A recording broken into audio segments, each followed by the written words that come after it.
তারিখ দুপুরবেলা 2টার সময় আমরা কাকু বাইরে ব্লকের উদ্দেশ্যে যাওয়া যায়। তো তাই হঠাৎ করে সন্ধ্যাবেলা আয় না, আমরা খুঁজার বাইরেছি। ইভেন আমরা পুলিশের কাছেও গেছি যে কইতাম যে জানাইতাম যে স্যার আমরা মিসিং হয়েছে একটা। তো আমরা দিন রাত 24 ঘন্টা খুঁজতেছি এই কয়েকদিন থেকে। হঠাৎ করে আজকে একটা খবর পাইছি অনুভূতি যে একটা ডেড বডি পাওয়া গেছে। তো আমরা আইসি আওয়ার পরে আমরা দেখছি যে এখানে বডি টাইনেরই প্লাস জুতা টুতা সাইকেল সব টাইনেরই। কিন্তু মানে আমরা একটা জিনিস বুঝতে পারছি না যে এখানে দিন রাত 24 ঘন্টা ডিউটি চলে। ওই যে ধর্মনগরের যে রোডের কাজ চলতেছে এখানে, তারা চোখের সামনে দিয়ে একটা লোক যদি বডি ফালাইতে হয় মার্ডার করা বা এখানে গিয়ে তাই ফইরাও মারা যায়, কীভাবে এটা সম্ভব? পুরা সন্দেহটা তারার উপরে যায়। প্লাস তারা যে ইঞ্জিনিয়ার, ওনারা কোনো কোয়েশনের আগে উনি করে দিয়েছেন যে আমরা তো তাই চিনি না, আমরা কি মার্ডার করবো। তো ওইখান থেকে যা বোঝা যায় আমার বক্তব্য মানে আমার ব্যক্তির সঙ্গে আমি এটাই জানাইতেছি। প্লাস তার বিহেভিয়ারও খুব খারাপ আমরা সাথে। এখন না পারতে কইয়া গেছে পুলিশের উপরে একটু দিয়ে তারা গেছে গিয়ে।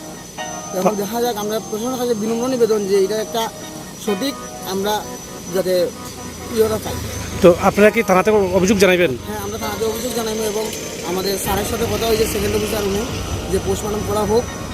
তো আপনারা কি মনে করতেছেন যে আপনাদের কাকুরে কি এখানে মার্ডার করা হয়েছে বা? হ্যাঁ, আমার তো পুরো সন্দেহ এখন তারার উপরে, যেহেতু তারা এই ধরনের রাফ বিহেভিয়ার তারা বলতে কারা?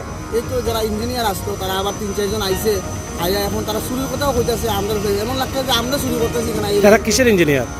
ইঞ্জিনিয়ার হইতে এই যে রোডটা হইতাছে যে ওই এনআইসি ডিসেল, মানে তারা কি আপনাদের সাথে খারাপ ব্যবহার করতেছে? হ্যাঁ, খারাপ ব্যবহার। তো আপনারা কি মানে এই সংস্থাটা কি দায়ী করতেছেন? হ্যাঁ।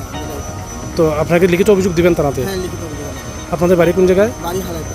আপনার কাকার নাম? কাকার নাম কল্যাণ দেব।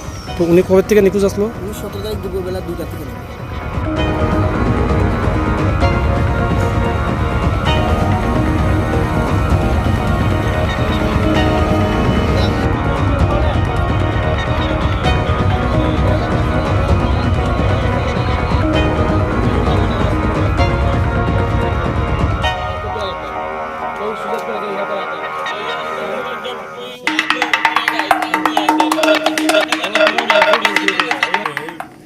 বেলা 2টা নাগাদ একটি খবর আসে এক ব্যক্তির মৃতদেহ পাওয়া গিয়েছে ঊনকোটি তীর্থস্থান সংলগ্ন স্থানে।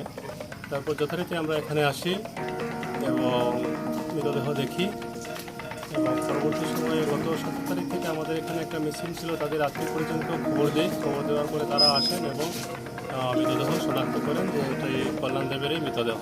এখন আমরা পরবর্তী স্টেপ নেওয়ার জন্য প্রস্তুতি নিচ্ছি। প্রাথমিকভাবে কি মনে করেন, উনি কি সুইসাইড করেছেন নাকি মারা হয়েছে? এটা প্রশ্নকালের পরে বলা যাবে, এখন বলা যাবে না। তো মৃত কল্যাণ দেবের বিরুদ্ধে কি কোনো ধরনের অভিযোগ থানায় রয়েছে এমন কোনো কিছু? না, এরকম কিছু নেই। যতটুকু জানতে পেরেছি মানসিক অসুস্থ ছিলেন। তো প্রাথমিকভাবে আপনাদের পুলিশে কী ধারণা হচ্ছে যে এটা এমন ধরনের জায়গাতে ঊনকোটির পাদদেশে এমন হঠাৎ করে এরকম একটা মৃতদেহ পাওয়া গেল? সেটা আমরা দেখছি এবং আমাদের সিনিয়র অফিসাররাও আসছেন, ওনারা আসতে পরে ওনারাও দেখবেন। এরপরে আমরা দেখছি কী হয়েছে বা কী হয়েছিল। মৃত কল্যাণ দেবের যিনি নিখোঁজ ছিলেন ওনার পরিবারের তরফ থেকে কি ওনারা বলেছেন যে এটা তাদেরই দেহ?